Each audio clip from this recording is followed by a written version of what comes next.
জয় মা চাঁদনী মা, জয় বাবা শিব বাবা। আমি বর্ণালী এসে গেছি আপনাদের সঙ্গে কিছু কথা শেয়ার করব বলে, আমার জীবনের কথা।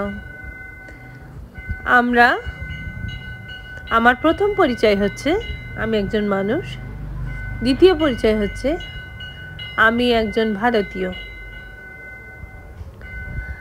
চাকরি সূত্রে পৃথিবীর বিভিন্ন জায়গায় ঘুরে বেরিয়েছি এবং প্রথমেই আমাকে লোকেরা জিজ্ঞেস করেছে, তুমি কোথা থেকে এসছো এবং তোমার নাম কি। যখন কোথার থেকে এসছি বলেছি, ইন্ডিয়া থেকে, তখন অনেক অনেক অনেক অনেক উন্নত দেশের লোকেরা এসে আমার হাতটা চুম্বন করে বলেছে, তুমি ভারত থেকে এসছো, তুমি ভগবানের দেশ থেকে এসছো। এত খুশি হয়েছি তাদের উষ্ণ অভ্যর্থনায়, কি বলবো। বেসিক্যালি আমি মানুষটা খুব ভগবানে বিশ্বাস করি। ভগবানের কথা ছাড়া আমি এক মিনিটও ভাবতে পারি না, কারণ আমার জীবনটা এরকম যে আমার কোনো উপায়ও নেই, সত্যি কথা বলতে। কি তো এই হলো কথা, আমার কথা। কিন্তু আমি আমার কথা বলে আপনাদের বোর করব না। আজকে আমার হোয়াটসঅ্যাপ গ্রুপে আমার খুব প্রিয় একজন মানুষ, সে একটা নাস্তিকতার ভিডিও সেন্ড করেছে। আমি জেনারেলি নাস্তিকতা নিয়ে খুব একটা কথাবার্তা শুনতে আমি চাই না, কারণ আমি ফ্রিডম অফ স্পিচেও বিশ্বাস করি, আর আমি বিশ্বাস করি যত মত তত পথে। কিন্তু আমার এমন একটা সময় এসেছিল যখন আমি খুব ভেঙে পড়েছিলাম মানসিকভাবে। তখন আমার বন্ধু উনি বললেন যে তুমি যদি, সে ডাক্তার, তুমি যদি ঈশ্বরকে না মানো তাহলে তোমার নিজের ওপর কনফিডেন্সটা তুমি হারিয়ে ফেলবে এবং মানসিক অবস্থাটা তোমার খারাপ হবে। তারপরে কি হলো, রাগ করেই আবার ফিরে এলাম মায়ের কাছে মানে চাঁদনী মায়ের কাছে। চলছে এখনো, কারণ জানি না অজানা পথ, সামনে কি আছে।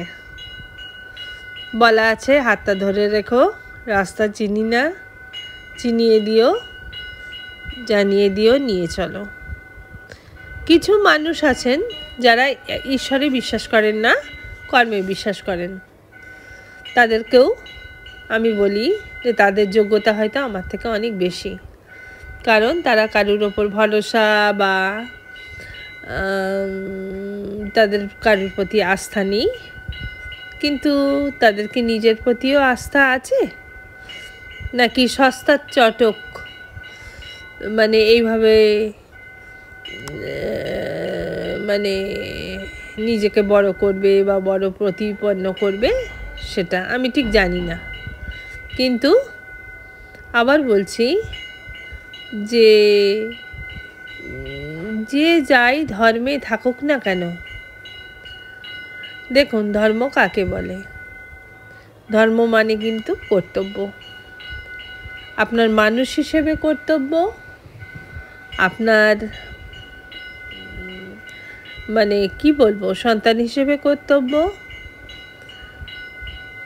বোন বা দিদি হিসেবে কর্তব্য, মা হিসেবে কর্তব্য এবং সমাজের প্রতি কর্তব্য। নিজের প্রত্যেকটা কর্তব্য যদি আমরা পালন করি, সেটাই ধর্ম পালন করা।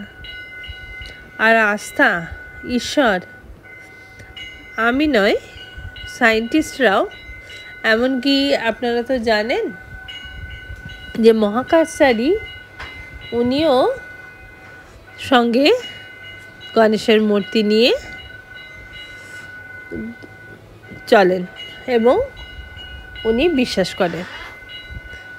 আমি আমার নাস্তিক কোনো বন্ধুদের ওপর আমার কোনো অভিযোগ নেই। খালি বলতে চাই, ওনারা ভীষণ কনফিডেন্ট, বা হয়তো তারা নিজের জীবনে শেষ দিনে অবধি কী হবে তা তারা জানেন, আমি জানি না। আমি অজানা রাস্তায় চলছি, খুব সম্মান দেখিয়ে তাদের প্রতি। আমার একটাই কথা, যে যে যত মত তত পথ। খুব ভালো থাকবেন সবাই, আমার আস্তিক বন্ধুরাও, আমার নাস্তিক বন্ধুরাও। Thank you.